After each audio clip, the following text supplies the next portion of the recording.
Educators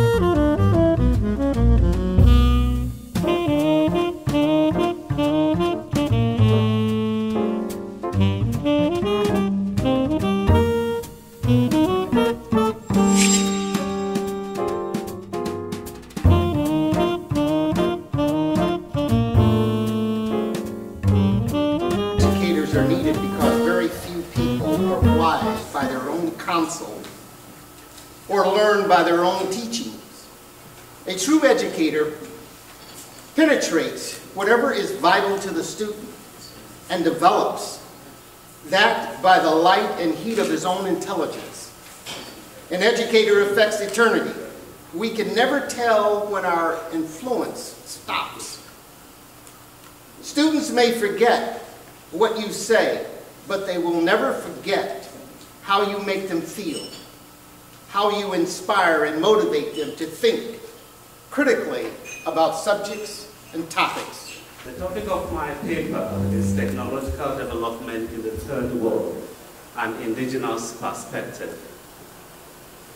The crux of the paper seeks to examine man's efforts over the years to be able to harness the potentials around him.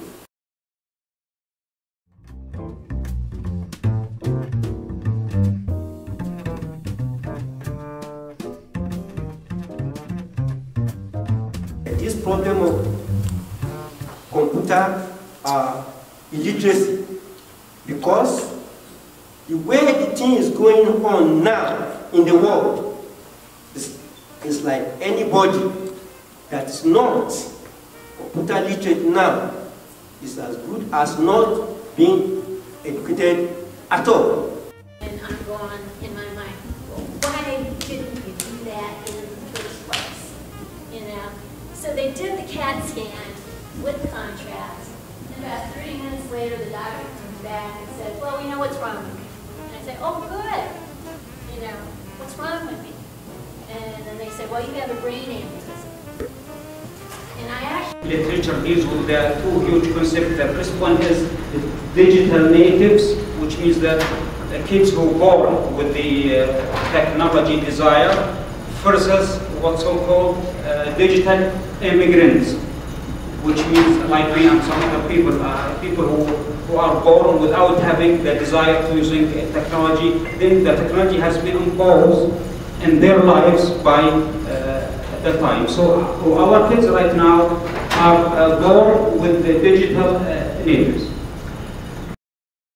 Ball game for me. So I decided that I had a class that I taught called Art of the Visual Narrative, and the class basically deals with documenting on a daily basis the ordinary moments of your life. Now these are art students, they're young art students, and they tend to, yes, they tweet and they Facebook and they do all of that, but they don't necessarily pay attention to the daily momentary events in their life in real life. They tend to live vicariously through their electronics. So this course is for them to document their lives, the moments, the ordinary moments, and I thought that would be a good class to bring in this particular autistic student, simply because after doing a lot of research prior to the class, I realized that autism, probably the main focus of many students on the spectrum,